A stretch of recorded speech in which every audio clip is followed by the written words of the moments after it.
인생의 세 단계. 인간의 생활 태도를 정리해보면 대략 세 층계로 나눌 수 있을 것 같습니다. 자연적인 생활, 심미적인 생활, 문화생활 등으로 불리우는 생활태라 하겠습니다. 이것은 정신적으로나 육체적으로나 삶을 즐기는 방향입니다. 삶을 인조이하는 것입니다. 눈을 즐겁게 하기 위해 아름다움을, 귀를 즐겁게 하기 위해 음악을, 칭찬의 말을, 그리고 남의 귀에 거슬리는 말, 내 귀에 거슬리는 말은 도대체 안 하기로 하는 것, 지성을 즐겁게 하기 위해 합리적인 것을, 의지를 즐겁게 하기 위해 자극적이고 사건적인 것, 용감한 모험, 씩씩한 스포츠, 영웅적인 결단 등, 심정을 즐겁게 하기 위해 연애를, 양심을 즐겁게 하기 위해 자선 사업을. 이런 분들은 나쁜 사람들이 아닐 뿐 아니라 세련된 문화인들입니다.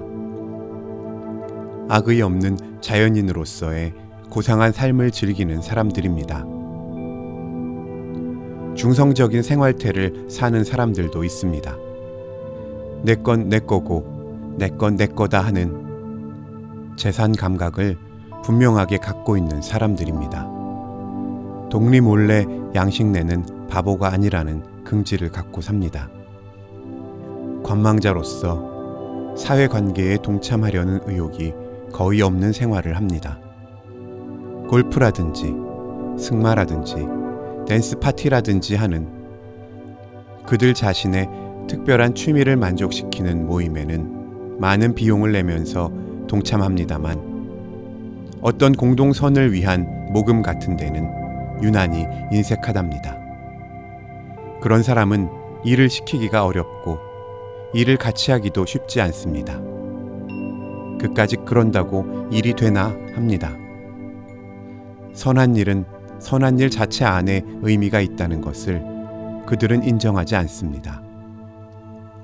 종교도 일종의 도락으로 여깁니다. 깊이 관여하지는 않습니다. 하느님에 대한 엄숙한 의무라든가 은혜에 대한 뜨거운 감격에서가 아닙니다. 윤리적인 생활 태도가 있습니다. 그것 재밌다, 이쁘다, 충격적이다, 극적이다 등이 중심인 것이 아니라 옳고 그른 것, 선에 대한 엄숙한 의무감 등이 삶의 주제가 되는 것입니다.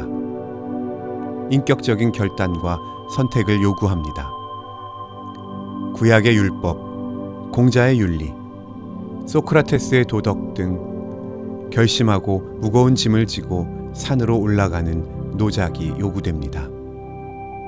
마음의 기쁨과 긍지가 없는 것은 아니겠습니다만 자력 수양은 힘에 겨운 의무입니다. 이 생활은 참으로 고상하고 존경할 만한 생활입니다. 그러니 앞에서는 머리가 수그러집니다. 그러나 어떤 절대자 앞에 대좌하는 종교적 외경은 몹시 박약합니다. 그들의 잘못은 과오나 실수요, 죄는 아닙니다. 책임을 진다 해도 자기에게 자기가 지는 책임이어서 지나마나입니다. 도덕을 실천하여 대성지성의 경지에 이르렀다 하더라도 그만큼 자기 교만이 따릅니다. 종교적, 영적으로 사는 인간이 있습니다. 인간이 유한한 범죄자로서 거룩하신 하나님을 만날 때 그는 자기의 죄를 보고 두려움을 느낍니다. 그래서 하느님 앞에서 자기를 부정합니다. 동시에 하느님의 죄인에 대한 용서와 긍정을 봅니다. 그리고 사랑과 신뢰가 하느님과 인간 사이에 교류하게 됩니다. 인간의 노우가 하느님의 예스로 됩니다. 이것이 셋째 단계이자 인간 회복의 마감 단계입니다. 여기서 탈락하면 사망이 옵니다. 종교적 영적인 인간이란 밑에서부터 올라오는 것이 아닙니다. 나면서부터의 인간이 발전한 것이 아닙니다. 영은 하늘의 질서입니다. 하늘로부터 내려오는 것입니다. 예수님의 니고데모와의 대화에서 영으로 난 자는 영이요 육으로 난 자는 육이니 거듭나야 하겠다는 말을 기이히 여기지 말라 하셨습니다. 영으로 난 자란 말을 위로부터 난 자라고도 합니다. 이 영이 우리 안에 오셔서 그리스도의 구원을 증거해 주십니다. 그리스도가 하느님을 계시하셨습니다. 그리스도가 인간을 속량하셨습니다. 그리스도가 성령 안에서 우리를 다시 만드십니다.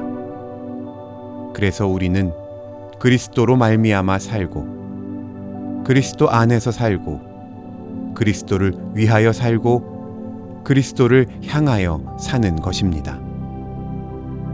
이제 우리는 신적인 아름다움, 거룩한 취미, 바른 사랑, 설린 의식 등의 생활을 의미 있게 즐겁게 건설할 수 있습니다.